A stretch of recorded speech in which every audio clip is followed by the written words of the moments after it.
안녕하십니까, 강지연입니다. 오늘 아침 출근 무사히 잘 하셨는지요? 폭우로 인해 교통대란이 우려됐습니다만 통제됐던 서울의 주요 도로들이 정상화되면서 최악의 출근 대란은 막을 수 있었습니다. 서울시는 시민들의 출퇴근 불편함을 덜기 위해 오늘부터 호우경보가 해제되기 전까지 지하철과 버스 같은 대중교통을 연장 운행하기로 밝혔습니다. 지난 주말 사이에 수도권을 비롯한 중부지방과 전남 지역에 많은 비가 쏟아지면서 피해가 속출했습니다. 정부의 공식 집계에 따르면 지난 1일부터 어제까지 9일 동안 이어진 장맛비로 31명이 사망, 또 11명이 실종됐고 이재민 수는 6천 명에 달하는데요. 오늘 TBS 코로나19 특집 방송도 우선 비 소식부터 살펴본 뒤에 계속해서 코로나19 관련 내용도 전해드리도록 하겠습니다. 자, 어제 서울 경기 지역에 많은 비가 내리면서 오늘 출근길 교통 혼잡이 우려됐었는데 지금 상황은 어떨까요? 현장 연결해서 서울 시내 기상 상황 알아보겠습니다. 반포대교 남단의 취재 기자 나가 있습니다. 문숙희 기자. 네, 잠수교가 내려다 보이는 반포대교 남단에 나와 있습니다. 네, 지난 밤 동안에 비가 좀 잦아들긴 했죠? 네, 제가 있는 이곳은 현재 비가 그치면서 이따금씩 해가 비치기도 하고 있습니다. 한강 수위는 비가 낮아들면서 계속해서 낮아지고 있는데요. 이곳 잠수교 수위는 어젯밤에 9m까지 올라갔었는데 오전 8시를 기점으로 8.11m로 떨어진 상태입니다.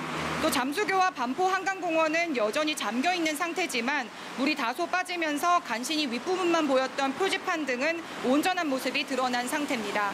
비가 잦아들면서 오늘 오전 5시를 기점으로 서울과 경기 일부 등에 내려진 호우경보는 해제됐습니다. 당분간 서울을 비롯한 수도권은 약한 비가 내리거나 소강 상태를 보이겠습니다. 예, 월요일인 오늘 출근길 교통 대란이 상당히 우려됐었는데 다행히 그 정도는 아니었던 모양이에요. 네, 서울 시내 도로들 대부분은 통행이 재개된 상태입니다. 특히 강변북로와 올림픽대로, 동부 간선도로 같은 주요 간선도로들이 지금 모두 통행이 가능합니다. 통제됐던 노들로 양화대교에서 한강대교 구간과 올림픽대로 여의 하류나들목 진출입로도 오늘 오전 6시 30분쯤을 기점으로 통행길이 열렸습니다. 다만 잠수교와 여의 상류나들목 진출입로는 아직 통제 중입니다. 오늘 출퇴근 시간대 차량 통행은 평소와 같은 수준으로 우려했던 교통대란은 일어나지 않았습니다.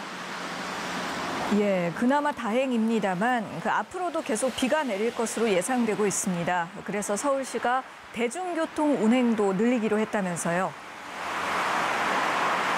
네, 비가 더 많이 내리면 가급적 차량보다는 대중교통 이용하시는 것이 좋습니다. 그래서 서울시는 이 출퇴근 시간대에 한해서 대중교통 운행 횟수를 늘리기로 했는데요.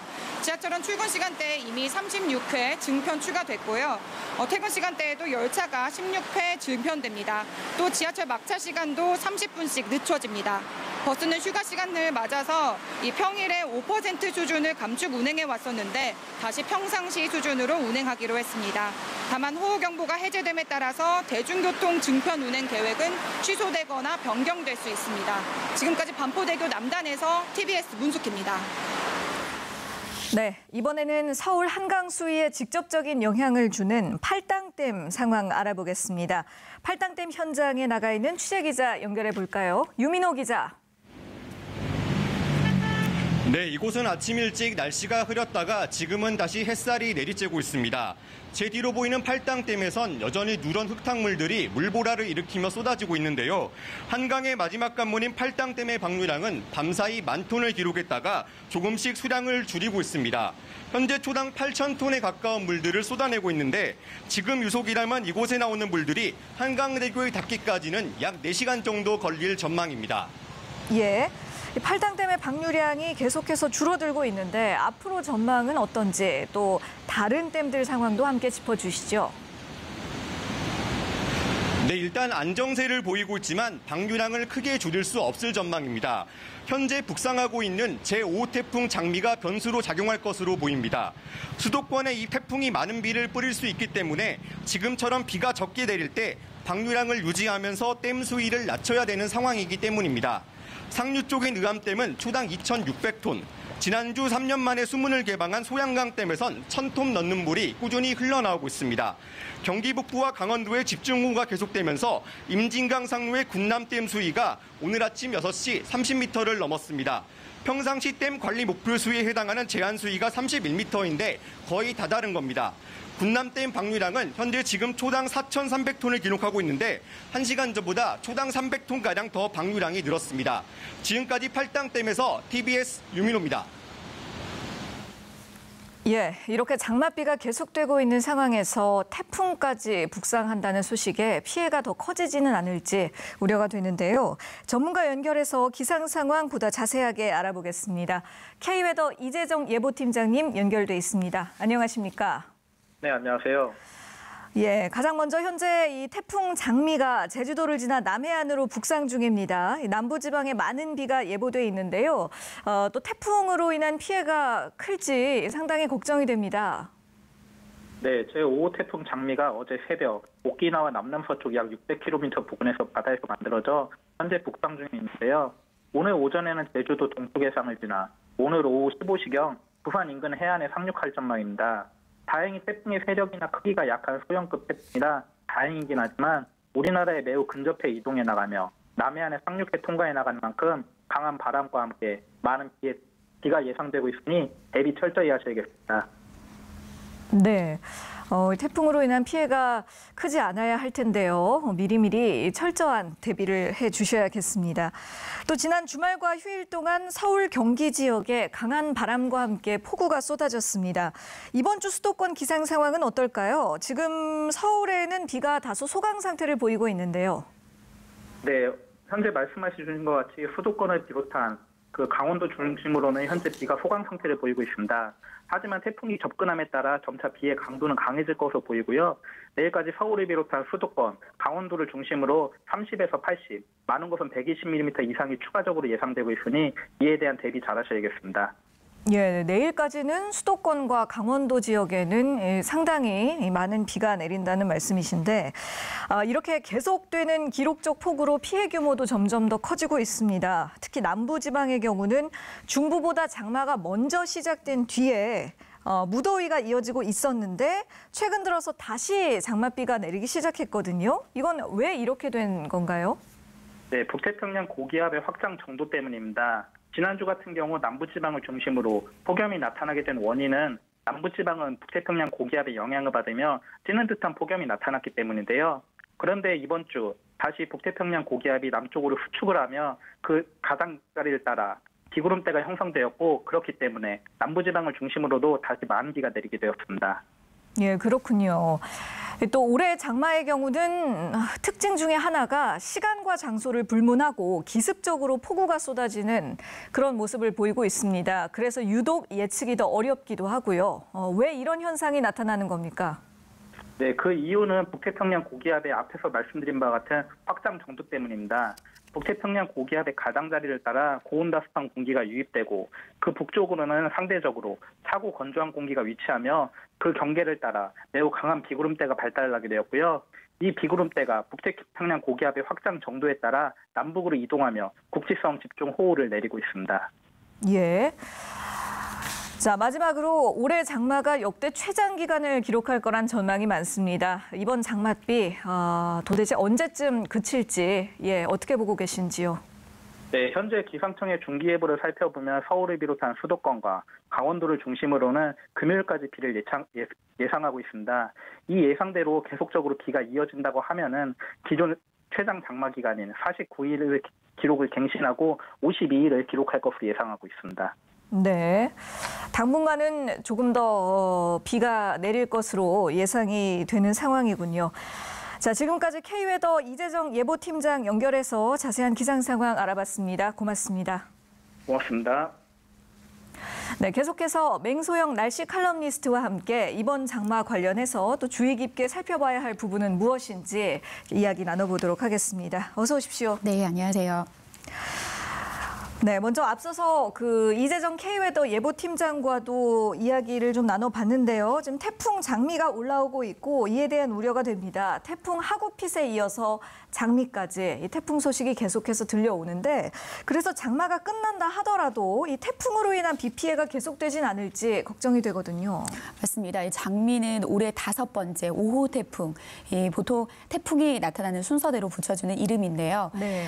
지난해만 비교를 해봤을 때 지난해는 7월에만 3개의 태풍이 발생을 했고 8월에도 한 5개의 태풍이 발생을 했습니다. 예. 그러니까 이맘때쯤이면은 벌써 한 12개에서 13개 정도의 태풍이 발생을 해야 되는데 네. 이제 고작 5개 태풍이라고 하는 것도 굉장히 이례적인데요. 특히 이제 예. 올해 같은 경우에는 열대 태평양 부근에 그러니까 태풍이 발생하기 좋은 열대 해상이 좀 비교적 따뜻했기 때문에 그러니까 덜 뜨거웠기 때문에 태풍이 덜 발생했다라는 것이 아니라 네. 덥고 습한 북태평양 고기압이 막강한 세력을 유지했기 때문에 강하게 상승 기류를 발생해야 될 태풍이 발생하지 못했던 그런 탓도 있습니다. 그래서 이번에 발생한 태풍의 특징이 태풍이기는 하지만 태풍치고는 좀 세력이 약한 편입니다. 2016년도에 발생한 태풍 차바의 경우에는 울산에 하루에 400mm 이상의 비를 뿌린 적이 있었는데 예. 그 태풍 같은 경우에는 한 중심 기압이 950헥토파스칼까지 떨어진 상태지만 지금은 고작 1000을 살짝 밑도는 정도의 수준입니다. 네. 하지만 앞으로 내릴 이 태풍으로 인한 비의 양이 지금 많은 곳은 250mm 정도로 남부지방은 예상을 하고 있거든요. 네. 근데 무엇보다 여기에 추가적인 거는 바람입니다. 지금 바람이 상당히 강해질 텐데요. 강원 남부 내륙 지역과 충청 내륙 지역 그리고 남부 지역으로는 35에서 60km 이건 시속이고요. 초속이고요. 초속으로 따졌을 때는 10에서 16m 정도의 바람인데 예. 보통 대개 초속 10m의 바람만으로도 들고 있는 우산을 들고 걷기 힘들 정도로 그러니까 우산이 부러질 정도의 강한 바람이고요. 네네. 초속 15m의 바람 허술한 간판 날아갑니다. 그리고 초속 20m의 바람 몸을 굽히지 않으면 걷기가 힘들 정도의 바람인데 오늘 지금 태풍이 좀 근접하게 지나가는 남부 지역에서는 한 초속 20m의 바람의 강풍까지 더해지기 때문에 예. 많은 비와 함께 바람의 피해까지 추가되지 않도록 조심하셔야 됩니다. 예, 그럼 지금 말씀하신 내용에 따르자면 이 몸을 움직이기가 힘들 정도의 굉장히 강한 바람이 불 것이라는 말씀이시잖아요. 그렇습니다. 비 피해도 비 피해지만 이 강풍에 대한 대비도 철저하게 해야 할 것 같습니다. 자, 지금 현재 상황을 좀 살펴보면 수도권을 비롯한 중부지방과 남부지방에 집중호우로 인한 피해가 상당한데요. 장맛비가 남부와 중부를 오가면서 이어지는 모습이에요. 이것이 올해 장마의 특징이라고 봐야 할까요? 그렇죠. 매년 장마는 좀 각기 다른 패턴을 갖습니다. 이름을 좀 잘 붙여주시더라고요. 네. 좀 예년보다 좀 늦게 왔다라고 하는 장마는 지각했다라고 해서 지각장마. 그리고 비가 예년 수준보다 너무 적게 내렸다라고 하면 마른 장마.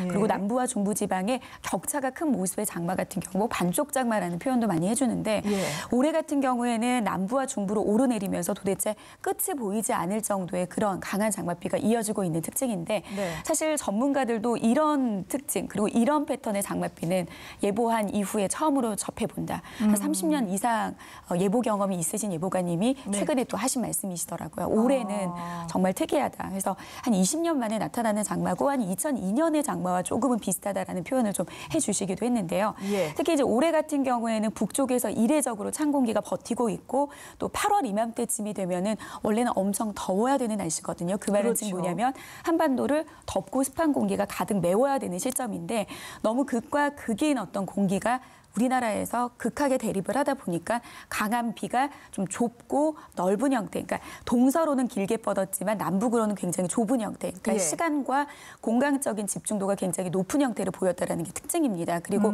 너무나도 강한 그 기단들이 강력하게 대립을 하다 보니까 남쪽으로 치우쳤을 때, 그러니까 북쪽의 상공기가 좀 우세했을 때는 남부지방에 집중비가, 예. 그리고 남쪽에 덥고 습한 공기가 우세했을 때는 좀 중부지방으로 강한 비가 내린 이런 특징을 가지고 있는 게 바로 올해 장맛비의 성격이라고 볼 수 있겠습니다. 예.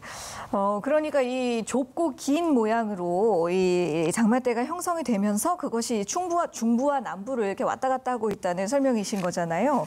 어쨌든 그 평년의 장마들과는 좀 예년과는 다른 특징을 보이고 있다는 것인데 또 한 가지 주된 특징이 바로 게릴라성 폭우라는 점입니다. 언제 어디서 얼마나 내릴지 예측이 워낙에 어렵다 보니까 대처도 쉽지가 않고 또 어려움이 많거든요. 어떤 점을 특히 더 주의해야 할까요?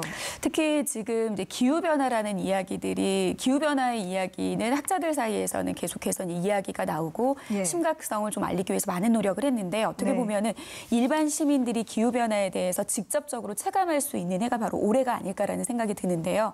사실 좀 3년 전으로도 거슬러 가면 2018년에는 폭염, 이례적인 기록적인 폭염이 이어졌고 예. 지난해는 이제 태풍 이례적인 한 2-3개 정도 발생을 해서 하나가 우리나라에 보통 직격적인 영향을 주는데도 무려 7개의 태풍이 발생을 했던 이런 현상들이 기후변화인데 네. 보통 기후변화는 지구가 따뜻해지면서 기온이 올라갑니다. 근데 이렇게 기온이 올라가게 되면 공기가 머금을 수 있는 수증기의 양이 많아지는데요.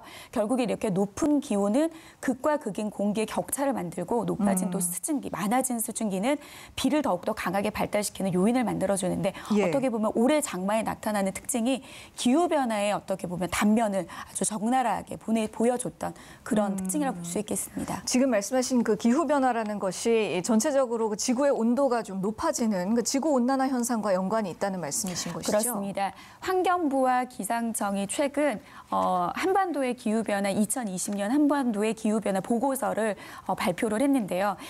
보통 한 6년마다 발표되는 자료이기는 하지만 네. 과거 2014년부터 지난 6년 동안에 발표된 1,900여 건의 논문들을 종합해 본 결과 과거에 한 100년 동안은 1.8도 정도 기온이 오른 반면에 이대로 계속해서 유지가 된다라고 하면 앞으로 한 4.7도 정도 기온이 더 오를 것이다라고 전망을 하고 있는데요. 네. 그렇게 되면은 이대로의 지금과 같은 날씨의 변화는 사실 더 많이 두드러지게 나타날 거고요. 그러니까 폭염의 일수도 지금보다 이제 앞으로는 3배 정도 늘어날 것이고 이런 강한 강도의 강수 패턴 또한 지금보다 더 많이 늘어날 수 있기 때문에 이게 어떻게 보면 전체 큰 틀 안에서 올해의 어떤 기상 특성, 한반도 주변에 단기적으로 나타난 변화라고 보기보다는 과거부터 지금까지 계속해서 축적되어서 나타난 전 지구적인 현상이라고 보셔야 되고요. 예. 그리고 한반도뿐만이 아니라 원래 2010년 이후부터 어느 지역에서는 극심한 가뭄 현상, 또 어느 지역에서는 폭우와 홍수 피해, 어느 지역에서는 극심한 한파, 그리고 폭염이 이어지는 이런 어떤 극단적인 날씨 현상이 지구 곳곳에서 나타나면서 몸살을 앓고 있었던 거는 비단 올해만의 일은 아닙니다. 그렇군요. 그렇다면 우리나라 이번 장마의 경우에도 올해만의 이례적인 현상이다 이렇게 분석을 할 것이 아니라 앞으로 점점 더 이런 기후 현상들이 계속 잦아질 것으로 예상을 하고 대비를 해야 할 필요성이 있을 것 같은데요.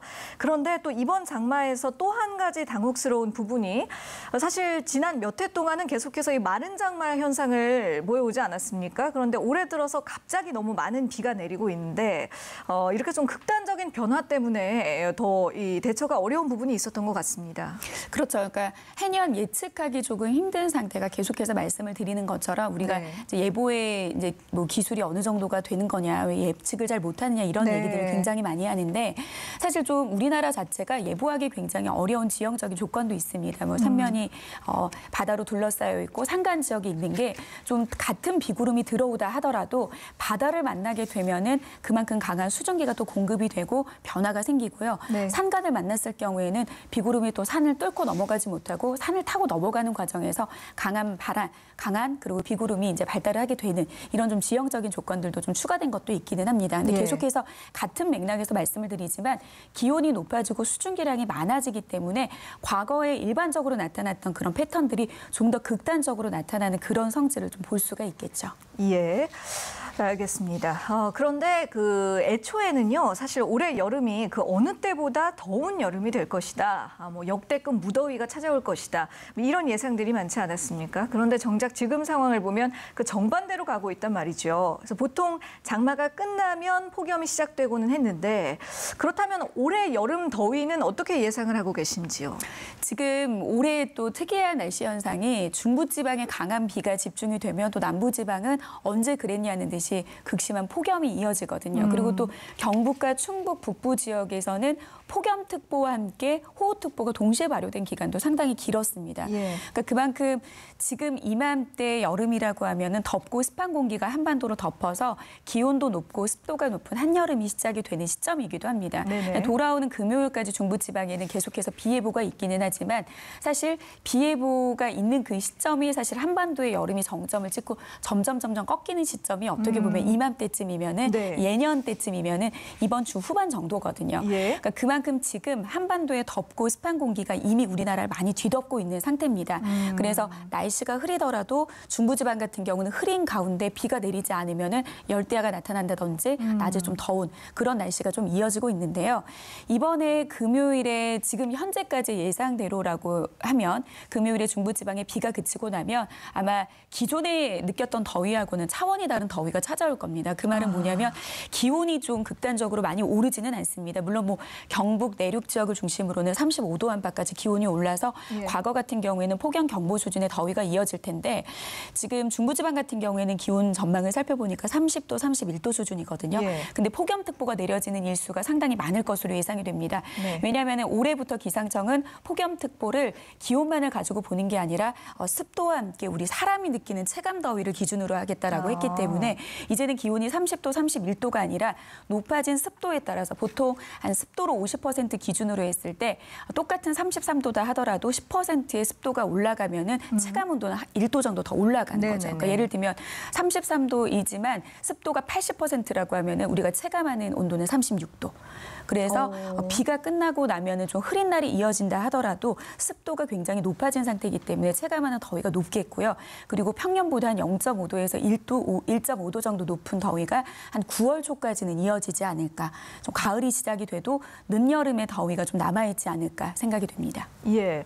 그러니까 지금 길어진 장마로 인해서 습도가 전반적으로 많이 높아진 상태이기 때문에 같은 기온이라고 해도 이 체감하는 온도가 더 높아질 것이고 그래서 이 폭염특보가 꽤 오래 이 지속이 될 것이다. 그래서 그 예년보다는 우리가 장마가 길어진 만큼 또 무더위도 초가을까지 계속해서 좀 이어질 가능성이 높다는 이야기를 해 주셨습니다. 그런가 하면 지금 폭우가 길어지면서 지반도 많이 약해졌고요. 각종 붕괴 위험이 커지고 또 안전사고가 발생하기 쉬운 그런 상태입니다. 이렇게 강한 비가 오랫동안 내릴 경우에 특별히 더 각별한 주의가 필요한 위험시설이라든가 또 취약한 곳들 어떤 곳들이 있을까요?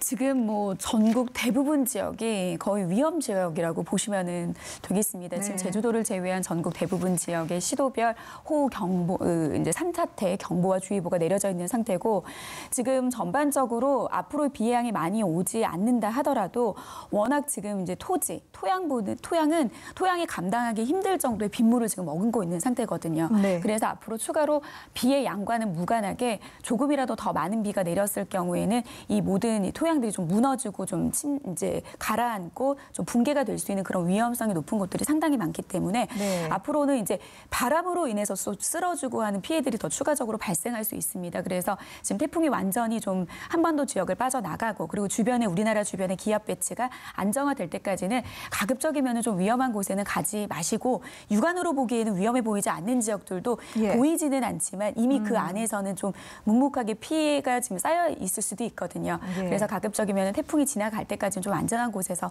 실내에서 있는 게 좀 가장 좋은 방법이 아닐까 싶습니다. 예, 전국적으로 지반이 취약해진 상태일 것이다라는 조언을 해주셨는데요. 그럼에도 불구하고 또 유독 농촌 지역에서 피해가 특히 더 큽니다. 항상 보면요. 어떤 이유 때문일지 또 이 농촌 지역 피해를 줄이기 위해서 어떤 대책이 필요할지 이 부분에 대해서도 조언 부탁드립니다. 농가에서 피해가 좀 있는 거는 좀 여러 가지의 측면에서 좀 바라볼 수도 있는데요. 아무래도 이제 농업용수를 공급하기 위해서 주변에 저수지 지역이라든지 아니면 댐이라든지 하천이 있는 이런 부분들도 간과할 수가 없습니다. 그리고 네. 농촌 지역에서는 지금 이제 우리들 분들 같은 경우에는 이제 스마트폰을 통해서 실시간으로 이제 기상 상황이라든지 그리고 앞서 말씀을 하신 것처럼 게릴라성 폭우, 갑자기 만들어지고 갑자기 빠져나가는 이런 어떤 기상 정보에 대처하기 위해서 조금 도심 지역이라든지 좀 어느 정도 세대가 좀 젊은 세대들은 바로바로 즉시적으로 대처할 수 있지만 예. 아직까지도 농촌에서는 마을 이장님의 그 어떤 알림 방송을 통해서 좀 대처할 수 있는 것들의 한계가 좀 있고요. 그리고 또 고령사에 좀 어르신들이 좀 많기 때문에 좀 피해라든지 복구라든지 이런 것들이 좀 더딘 측면도 있습니다. 그리고 지금 주변의 저수지 같은 경우에는 7, 80년대에 만들어진 작은 저수지들이 지금 이렇게 갑자기 시간대에 많은 양의 이제 물이 불어나는 이런 최근의 기상 상황들을 반영하지 못한 시설들이 굉장히 많습니다. 그래서 좀 대부분 저류시설 하수 관거가 용량이 과거에 거의 한 아무리 이제 최신 시설이더라도 거의 이제 시간당 한 75mm 정도 수준 안에서의 예. 설치되어 있는 시설들이 대부분이거든요. 네. 근데 지금 기상청에서는 지난해에 호우 경보, 호우 주의보도 이제 변경해서 발표를 한 게 과거에 6시간의 비가 내리는 비가 아니라 이제는 3시간 만에 60mm의 비가 내렸을 때 호우 주의보, 그리고 3시간 만에 90mm의 비가 내렸을 때를 호우 경보 수준으로 이렇게 격상한 것도 이제는 좀 더 좁은 지역에 짧은 시간 안에 많은 양의 비가 내리는 거를 이제 최근에 어떤 날씨를 반영을 해서 변경을 한 겁니다. 그래서 예. 이번에 좀 모든 상황들이 정리하고 나면은 이거는 좀 전체 방제 시스템 안에서의 좀 노후화된 이런 시설들, 그리고 최근 변화된 기상 이변으로 인해서 바뀐 그런 기상 상황에 맞게 시설이라든지 이런 것들을 좀 대비하고 다시 한번 점검을 해야 되는 그런 필요성이 보입니다. 예, 맞습니다. 그동안 몇 년 동안 장마철에 비가 상대적으로 적게 내리면서 이렇게 예측하지 못한 폭우가 찾아왔을 때 그에 대한 대비가 좀 느슨해진 것이 아니었나 하는 반성을 좀 하게 되고요. 앞서서 칼럼니스트께서도 언급을 해주셨듯이 앞으로는 이런 이상기후로 인해 날씨 상황이 지금보다 점점 더 예측 불가의 상황이 될 수가 있는데 이에 대한 대비도 또 철저하게 준비를 해 나가야겠습니다. 자, 이번 집중호우로 재산 피해는 물론이고 또 사망자까지 속출하는 이 눈덩이 같은 피해가 나타나고 있습니다. 장마철 폭우에 대비해서 또 개개인이 지켜야 할 개인 안전 수칙들 짚어주신다면요. 그 기후 변화로 인해서 우리가 이제 앞으로 해야 될 대처는 좀 거시적인 관점에서 좀 봐야 될 것 같습니다.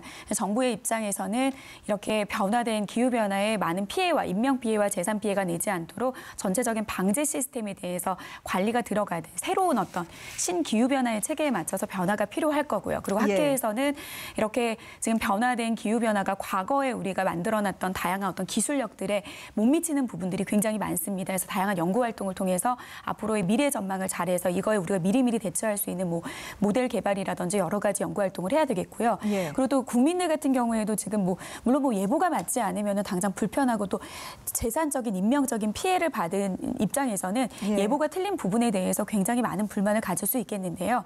근데 이게 이제 기후 변화가 어떻게 보면은 전 세계의 유기라고 하는 적지 않은 어떻게 보면은 그 전 세계에서 정말 뛰어나다고 하는 기술력을 가지고 있음에도 불구하고 예측이 힘들다라고 하는 것은 그만큼 기후 변화에 대한 심각성을 좀 이번 계기로 좀 체감하고 그리고 앞으로 우리가 탈탄소라고 해서 그리고 넷제로라고 해서 이산화탄소를 줄이기 위해서 기후 변화를 막기 위해서 활동을 하는 그런 사람들의 범위가 굉장히 한정되어 있었거든요. 예. 그래서 환경단체라든지 NGO라든지 일부 기관에서만 기후 변화를 줄이기 위한 목소리를 굉장히 크게 냈는데 이제 이번 올해 여름 그리고 이런 어떤 이상 기후 현상을 겪으면서 우리가 기후 변화는 비단 일정한 사람들만의 일이 아니라 우리 모두 동참을 해야 되고 그리고 이산화탄소를 줄이기 위한 생활의 변화라든지 좀 다양한 측면에서 좀 돌아보는 그런 계기가 되기를 바라보겠습니다. 예, 지금 아주 중요한 말씀을 해주신 것 같은데요. 이미 학계에서는 지구 온난화가 아니라 지구 가열 그리고 기후 변화가 아니라 기후 위기라는 용어를 이미 사용하고 있을 만큼 지금 이상 기후에 대한 문제가 심각한 단계에 이르렀다고 하더라고요. 지금 말씀해주신 대로 앞으로 또 정부 차원에서 또 국민들 개개인의 차원에서 이런 기후 변화에 대한 어떤 경각심과 관심을 조금 더 갖는 계기가 돼야겠습니다. 지금까지 맹소영 날씨 칼럼니스트와 함께했습니다. 수고하셨습니다. 예, 잠시 뒤에 TBS 특보 코로나19 관련 소식으로 돌아오겠습니다. 네, TBS 특집 생방송 코로나19 함께하고 계십니다. 한동안 안정세를 보이던 국내 코로나19 지역 발생 추이에 다시 경고등이 켜졌는데요. 어제 0시 기준으로 신규 확진자가 총 36명 발생했는데 이 중에서 30명이 모두 지역 감염 환자로 밝혀졌습니다. 수도권 교회를 중심으로 한 집단 감염이 주된 원인을 이뤘고 이에 대한 관련된 내용 오늘 전문가들과 함께 자세하게 짚어보도록 하겠습니다. 먼저 백순영 가톨릭대 의대 미생물학교실 교수 모셨습니다. 어서 오십시오. 예, 안녕하세요. 그리고 김원식 문화평론가도 함께해 주십니다. 안녕하십니까? 네, 안녕하십니까? 자, 우선 국내 코로나19 신규 확진 추이부터 간략하게 살펴보겠습니다. 경기도 고양시의 교회 집단 감염 여파로 한동안 주춤했던 지역 감염이 다시금 증가세를 보이는 모습인데요. 현재 상황 어떻게 진단하고 계십니까? 예, 주로 서울 수도권에서 많이 발생하고 있는 것이고요. 이것은 한동안 지속되고 있었는데 요 며칠 상황만 보자면은 주 초만 해도 지역사회 감염이 한 자릿수였어요. 예. 근데 이제 8일, 9일을 거치면서 이것이 30명대로 늘어나고 있거든요. 실제로 뭐 하루 이틀에 늘어난 건 큰 문제가 아닌데 이 수도권에 있어서의 산발적인 집단 발생이 좀 문제가 될 수 있고요. 지난 2주일간으로 보면은 국내 확진자 수는 19.9명에서 12.1명으로 줄었으니까 네네. 많이 이 감소된 것은 분명하고요. 해외 유입은 31.4명에서 21.4명으로 감소를 했는데 여기 좀 통계적인 문제가 있는 것이 우리 이라크에서 귀국하신 분들이 통계에 들어가 있었기 때문에 일견 줄은 걸로 보이긴 하지만 사실은 계속 20명 이상은 유지가 되고 있는 상황이었거든요. 네. 결국은 지금 산발적으로 교회 소규모 모임이 일단 집단 발생이 일어나기 때문에 이런 숫자가 일어났고 또 여기서 한 가지 더 우려되는 부분들이 이런 것들이 자꾸 나타나는 것이 통계적으로 봤을 때 우리 지금 지역사회에서의 이 깜깜이, 즉 감염원 불명의 환자들이 지난달에만 해도 6.4%였는데 지금 8.5%로 이게 증가하고 있어요. 이 부분이 외국인이 늘어나면서 이것이 증가한다는 것이 상당히 우려될 만한 이력이기 때문에 이런 부분을 줄이는 부분으로 지금 방역을 잘 조절을 해야 되겠습니다. 예, 그렇습니다.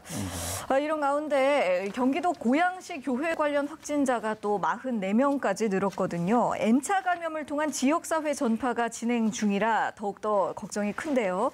이 교회에서의 집단 감염은 왜 유독 좀 통제가 안 되는 걸까요? 글쎄요, 이 교회라는 게 벌써 2주일 전에 이 소규모 모임을 해제를 했거든요. 금지한 것을. 그 이후로 뭐 우연하게도 하여튼 2주일 후에 이것이 이렇게 많이 발생을 하게 되었어요. 네. 그래서 사실은 법적으로 소규모 모임을 하는데 개신교 교회님은 안 된다 하는 것이 법적으로 좀 모순되긴 하지만 일단 그 억제를 했을 때는 안 나타났었는데 지금은 또 많이 나오는 것이 이것은 결국은 사회적으로 우리가 다른 소규모 모임에서 다 조심들을 하시는데 꼭 이 개신교 교회에서의 여러 가지 모임들, 소규모 모임들에서는 예배 끝나고 나서 식사하시고 장기간 얘기하시고 네네. 또 여러 가지 선교를 하시고 하는 부분들이 굉장히 큰 문제인 것 같아요. 그래서 앞으로도 이 부분이 지금 강제적으로 한다기보다는 사회적으로 우리 인식상에서도 개신교 교회만 이런 일이 자꾸 일어나니까 특히 목사님이나 뭐 장로님 같으신 분들이 절대로 우리 교회에서는 예배 후에 이런 거 하지 않는다. 뭐 예배 전에도 소규모 모임으로 모이지 않는다. 다과에도 안 한다. 이런 것들을 확실하게 지켜주셔야지 이런 것이 계속되면은 결국은 법적으로 소규모 모임을 다시 억제하는 금지하는 이런 방식 이외에는 방법이 없기 때문에 이것은 별로 좋은 일은 아닌 것으로 보입니다. 예, 그렇죠. 어떤 그 강제적인 소규모 모임 그 제한을 해제한 이후에 또다시 이런 사태들이 발생하고 있지 않습니까? 지금 교수님 말씀처럼 이제는 어떤 강제적인 조치는 없지만 교회 안에서 신도들 스스로 이 소규모 모임을 갖지 않겠다는 그런 인식을, 그런 경계심을 조금 더 강화하는 것이 좋겠습니다. 자, 이렇게 교회 감염 사례가 계속 이어지고 있기 때문에 정부가 저희가 지금 계속 논의를 하고 있는 그 교회에 대한 방역 강화 조치를 다시 시행하는 쪽으로 검토를 하고 있다고 하는데 김원식 평론가님, 이건 어떤 내용인가요? 네, 사실 이제 지난 5월 달에서 6월 달 동안 이제 수도권의 개척교회를 중심으로 해서 많이 확진자가 발생을 했죠. 그래서 47곳에서 한 119명 정도가 발생을 했기 때문에 7월 달에 들어서서 7월 10일에 이 사회적 거리두기 강화 조치로서 이 정규 예배 외에 소규모 모임들을 금지를 했었죠. 그래서 그렇죠. 이 소규모 모임이라는 거는 대체적으로 이런 겁니다. 이제 기도회라든지 성경 공부 모임, 또 성경 학교, 그리고 뭐 수련회, 성가대 활동도 포함이 됐었고요. 또 나아가서 구역 예배라든지 또 부흥회 이런 것을 이제 금지를 했었던 거거든요. 마찬가지로 이 모임을 금지한 데다가 이제 같이 식사하는 것도 사실은 이 해제된 이후에도 금지를 했었는데 이번에 사실 그걸 어긴 거거든요. 근데 뭐 약간 이제 문화적인 요인도 있어요. 뭐냐면 작은 교회일수록 굉장히 정적인 그런 분위기가 강하기 때문에 모였는데 뭐 식사라도 같이 하고 가자라는 거고 또 이번에 보니까 또 도시락을 싸우셔가지고 같이 먹자고 하는데 그게 거부하기가 힘들어가지고 같이 드셨다는 건데요. 결국에는 전반적으로 종교적이거나 인간적인 관계를 중시하는 문화적 요인들이 여전히 반복되는 패턴으로 지금 확진에 영향을 주고 있다라는 겁니다. 어쨌든 간에 이 정부 쪽에서는 이대로 계속 확진 사례가 나오게 되면은 지난 7월 10일에 소모임 금지 등의 사회적 거리두기 강화 대책으로 도드라가겠다. 심지어는 더 강화할지를 좀 검토하겠다라고 논의 중이라고 이렇게 밝혔기 때문에 조만간 구체적인 내용이 나올 것으로 보이는데 어쨌든 아까 말씀하신 것처럼 반드시 뭐 개신교뿐만이 아니고요. 종교단체 전반적으로 그렇죠. 문화적 요인들을 좀 거리두기를 하는 것이 어느 때보다도 필요하다고 볼 수가 있겠습니다. 네, 맞는 말씀입니다. 예, 이번에는 또 장마 관련해서 이야기를 좀 해보겠습니다. 지금처럼 장마가 장기간 이어지면 아무래도 비를 피해서 실내에서 활동하는 일들이 많아질 수밖에 없는데 그래서 이번 장마철이 또 코로나19 확산의 변수가 되지는 않을지 뭐 이런 우려의 목소리도 나오고 있거든요. 올해 장마 유난히 길어서요. 뭐 계속 유지가 되고 있고 아직도 또 비가 오고 또 앞으로 더 올 것이라고 하는데요. 맞아요. 네, 두 가지 면이 있습니다. 사실 장마철이 이렇게 길어지게 되면 외출이 적어지기 때문에 다른 사람하고의 접촉이 줄어드는 건 분명히 맞는 일인데 또 오히려 실내 활동이 많아지기 때문에 집단 감염의 위험성이 생길 수도 있는 것이거든요. 특히 요새 지금 소규모 집단 감염이라는 의미 자체가 실내에서 여러 사람들이 장시간 있어야 된다는 이런 문제 때문에 감염이 되기 때문에 일단은 교회에서의 소규모 모임 같은 것들을 할 때 가능한 한 단시간을 하고 마스크 쓰고 거리두기 잘 하시는 것이 중요하고 또 특히 요새 커피숍 같은 카페에서의 장시간 있는 것들, 체류하는 것들 때문에 감염이 되는 경우들도 많기 때문에 이런 카페나 식당 안에서도 최대한 짧게 계시고 방역수칙 잘 지키시게 되면은 지금 올 여름에 이 장마가 긴다는 것 갖고서 코로나19가 더 확산될 가능성은 그다지 많지는 않지만 이런 방역 수칙을 잘 지켜야만 이런 것들이 잘 될 것으로 봅니다. 그렇죠. 시간과 장소를 불문하고 이 실내 공간에서 그리고 또 가까운 사람들과 함께 있는 자리라고 해도 개인 방역 위생 수칙들 꼭 잘 숙지를 하고 실천을 해 주셔야겠습니다. 또 장마 관련해서 지금 이재민 방역도 비상이에요. 그 이번 장마 때문에 6,000명에 가까운 이재민이 발생을 했는데 이분들이 지금 또 임시 시설에서 생활하면서 또 고생하고 계시지 않습니까? 이 부분에도 방역에 대한 대비가 잘 돼 있는지 궁금하거든요. 네, 그렇습니다. 지금 임시 수용 시설이라는 것은 이제 구체적으로 보면은 뭐 체육관이라든지 아니면 마을회관, 경로당이라고 볼 수가 있겠는데요. 여기서 주목해야 될 것은 그동안 코로나19 때문에 마을회관이라든지 경로당은 열지 않았었습니다. 왜냐하면 그만큼 집단 감염의 우려가 있었기 때문인데 이번에 마을회관과 경로당을 이런 임시 수용 시설로 했기 때문에 당연히 좀 우려가 된다라고 볼 수가 있는 것이거든요. 특히나 이제 체육관 같은 경우에는 또 뭐 크기가 굉장히 크다고는 하지만 거기서 이제 계속 접촉점이 있게 되고 또 공동 이용 시설이 있죠. 뭐 화장실이라든지 세면실이라든지 이렇기 때문에 우려가 되고 심지어는 이런 체육관이나 마을회관 경로당에서 숙식을 하기 때문에 뭐 식사도 할 수 있고 아니면 같이 잠을 잘 수도 있기 때문에 이런 면에서 감염병에 굉장히 취약할 수 있다는 것이어서 더욱더 좀 주의가 필요하다고 볼 수가 있겠습니다. 그래서 방역 수칙을 좀 더 면밀하게 지켜야 되겠고요. 뭐 당연히 사회적 거리두기뿐만 아니고 이제 대인 간의 거리두기 뭐 2m 이상을 좀 띄워주는 그런 손 씻기, 마스크 착용 반드시 하셔야 되는데 중요한 건 또 하나가 이 복구 작업을 이게 또 계속 하고 있거든요. 그러면 복구 작업하는 가운데 있어서는 외부인들이 들어올 수가 있어요. 다른 지역, 예를 들면 자원봉사라든지 복구 참여 인력들이 오게 되는데 그러면 결국엔 여기에 뭐 군인들도 포함이 될 수도 있는 거고요. 그러면 그냥 좁은 범위의 주민들만 있는 것과는 달리 광역적인 어떤 측면에서 모이시게 되면은 이게 전염성도 높아지고 또 전파도 높아지기 때문에 이런 점에서 좀 더 주의가 필요하다고 볼 수가 있겠습니다. 그래서 출입자들, 오가는 사람들의 이 명단 이런 것을 반드시 잘 관리해야 되겠고요. 또 많은 사람들이 집는 물건이나 장소에 대한 소독 그리고 하루의 환기 이런 것이 철저히 지켜야 될 필요성이 있겠습니다. 예. 이재민들뿐만 아니라 또 오가는 지원 인력들에 대한 관리 점검도 철저히 해야겠고 또 이분들이 머무르고 있는 임시 수용시설 그 환경에 대한 어떤 그 소독과 환기 그런 방역에 대해서도 주의를 해야겠군요. 또 그밖에 코로나19 감염 예방과 관련해서 장마철 건강 관리도 아주 중요한 부분이 되겠습니다. 여기서는 어떤 부분을 신경 써야 할까요? 예, 이게 전부 부지런해야 되는 일인데 뭐 저도 거의 지키지 못하는 일들만 말씀드리게 되는데 이 지금 장마철이 되니까 실내에서 오래 머무르게 되기 때문에 결국은 우리 면역력이 떨어질 수밖에 없어요. 그러니까 여러 가지 많이 하셔야 되는데 일단 실내에서 할 수 있는 운동을 먼저 많이 하셔야 되지 전혀 움직이지 않게 되면은 면역력이 떨어지게 되는 것이거든요. 그렇죠. 또 하나는 이제 배달 음식이라든지 인스턴트 음식 같은 것들을 계속 많이 드시게 되는데 이런 것보다는 고단백이면서 저열량, 신선한 채소를 많이 섭취하시고 또 여름이기 때문에 식중독 예방을 하기 위해서 익힌 음식 많이 드시고 또 상온의 음식을 방치하지 마시고 또 냉장고에 넣었다고 그래서 그것이 무조건 다 안전한 건 아니기 때문에 냉장고 안에서도 4도씨, 뭐 20도, 마이너스 20도씨라고 그래도 음식이 상할 수가 있기 때문에 너무 오래 두시지 마시고 좀 오래됐으면 과감하게 버리시는 것이 필요할 것이고요. 이런 모든 것들이 또 여름에 장마철에 스트레스 받고 잠 못 자게 되면 수면 부족되고 그러면 이게 면역이 떨어지게 되거든요. 그러니까 이런 지금은 코로나19뿐만 아니라 우리 모든 건강생활 면역력을 올리는 것은 어렵지만 적어도 잘 지켜서 여러 가지 질병에 걸리지 않기 위해서는 아주 다양하게 좀 부지런하셔야 되는데 좀 쉽지는 않은 일들입니다. 예, 그렇네요. 그래도 지금 교수님께서 말씀해 주신 내용을 크게 세 가지로 정리를 해보자면 뭐 실내 운동 그리고 음식 섭취 부분에 있어서 주의를 하는 것 그리고 수면과 스트레스 관리 뭐 이 정도로 크게 정리를 해볼 수 있겠습니다.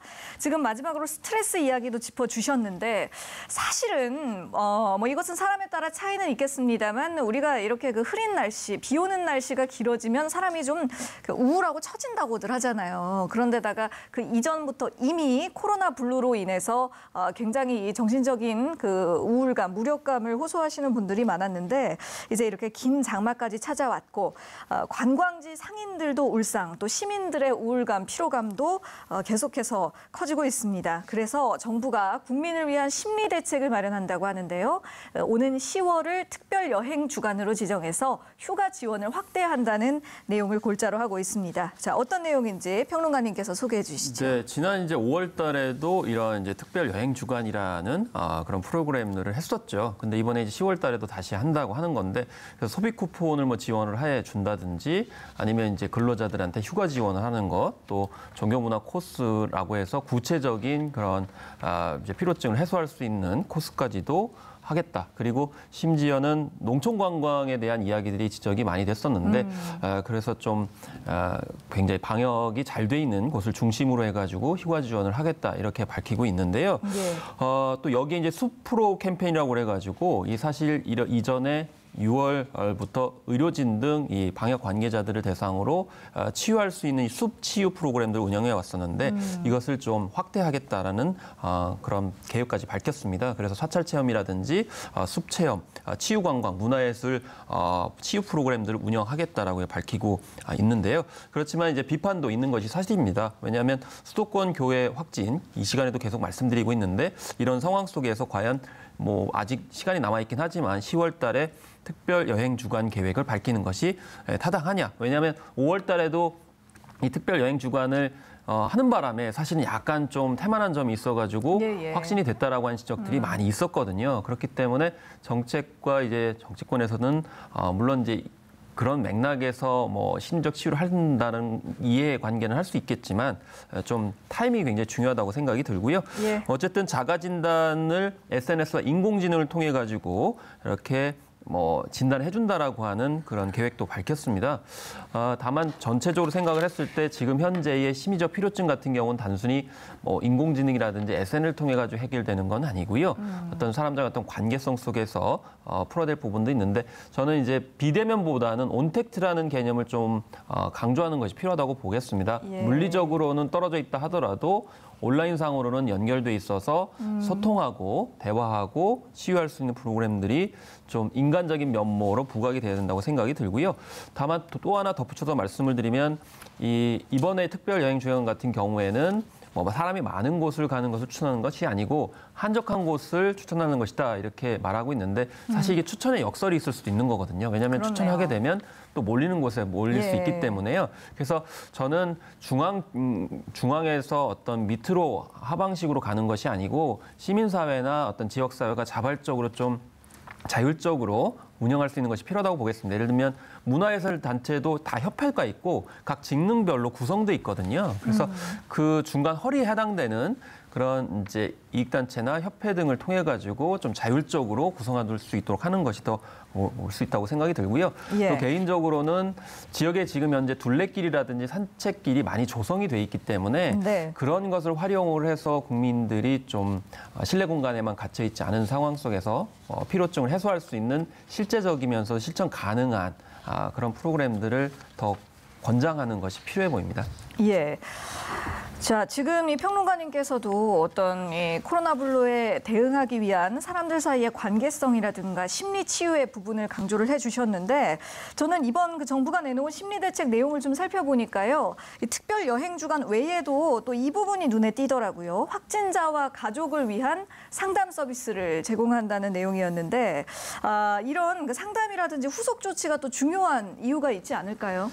이게 지금 우리 국민 모두가 코로나에 대해서 경각심을 가지고서 방역 수칙을 준수하는 건 굉장히 중요한 일이긴 한데요. 네. 실제로 감염된 사람을 개인적으로 사회적 낙인을 찍는 것은 더 큰 문제일 수가 있거든요. 예. 실제로 인천 학원 강사 같은 사람은 이 방역을 방해했기 때문에 문제가 될 수가 있고 비난받아 마땅하지만 예. 그 이외의 사람들은 누구나도 걸릴 수 있는 것이고 그 비난받을 일이 아니기 때문에 네. 이 사회적인 인식이 이렇게 된다면 곤란한데 이 인식이 고쳐지지 않는다면은 일단 고치는 것이 더 중요하긴 하겠지만 일단 심리 치료라도 잘 해서 이런 감염된 우리 국민들 확진자들이 안심하고 또 정신적으로 우울증에 빠지지 않게끔 도와주는 것도 많이 필요한 시기라고 생각을 합니다. 예, 맞습니다. 몸의 건강뿐 아니라 국민들의 이 마음의 건강도 살펴야 할 중요한 시기로 보입니다. 자, 마지막으로 코로나19 백신 이야기로 넘어가 보겠는데요. 빌 게이츠 마이크로소프트 창업자가 코로나19 백신을 빈곤 국가에 지원하겠다. 이런 발언을 했습니다. 여기에 대해서 어떻게 보시는지요? 네, 그래서 가격이 굉장히 주목을 받았는데요. 3달러였어요. 3달러라고 하면 결국엔 뭐 3,500원 정도라고 지금 환율상으로 얘기를 하고 있는데 네네. 뭐 아스트라제네카 같은 경우 1회에 400만 원. 그러니까 2회에 800만 원을 얘기하게 예, 됐었고요. 굉장히 고가죠. 모더나 같은 경우는 2회에 한 60달러에서 70달러, 그리고 화이자 같은 경우도 뭐 2회에 한 39달러, 한 40달러 정도 이야기를 한 바가 있는데 네. 빌 게이츠는 3달러를 얘기하고 있거든요. 근데 지금 현재 뭐 유행 아닌 유행 말로 백신 뭐 내셔널리즘, 뭐 백신 국가주의가 나올 정도로 지금 선진국을 중심으로 사재기를 하고 있는 그런 상황인데 예. 나오지도 않은 백신을 가지고 사재기 한다는 건 결국엔 잘못하면은 이제 공포 심리의 바탕을 두고 백신 비즈니스를 할 우려도 있거든요. 근데 그렇죠. 제일 중요한 것은 이런 이제 꼭 필요한 분들한테 공급을 널리하는 것이 제일 중요하겠고요. 그래서 우리가 백신 자체를 가지고 상업에 이용하기보다는 예. 공공성을 바탕으로 해야 된다. 특히나 우리나라 같은 경우에도 좀 굉장히 제일 필요한 분, 예를 들면 뭐 질병에 굉장히 취약하신 분이라든지 면역력이 떨어지신 분이라든지 방역 현장에 있으신 분들을 중심으로 좀 물량을 최소한을 확보하는 형태로 가야 되지 무조건 이렇게 모두 다 이렇게 가지는 것처럼 해서 경쟁을 하게 만들고 백신 가격 올리는 어떤 비즈니스 행태가 있으면 곤란하겠다. 이것을 빌 게이츠 회장이 보여줬다 이렇게 생각이 듭니다. 예, 맞습니다. 코로나19 코로나19 백신이 개발된 뒤에 또 접종하기까지 굉장히 많은 단계를 밟아야 할 텐데요. 백신 개발뿐 아니라 이 분배 문제도 앞으로 굉장히 큰 화두가 될 것으로 보입니다. 지금 말씀해 주신 것처럼 전 세계가 어떤 공공성과 유대감을 가지고 이 분배 문제에 있어서 격차가 발생하지 않도록 함께 나아가는 자세가 필요하겠습니다. 자, 지금까지 백순영 가톨릭대 의대 미생물학교실 교수 또 김원식 문화평론가와 말씀 나눴습니다. 수고하셨습니다. TBS 특집 생방송 코로나19 오늘은 여기까지입니다. 오늘도 많은 비가 내릴 것으로 예상되는데요. 피해 없도록 주의하시길 바랍니다. 고맙습니다.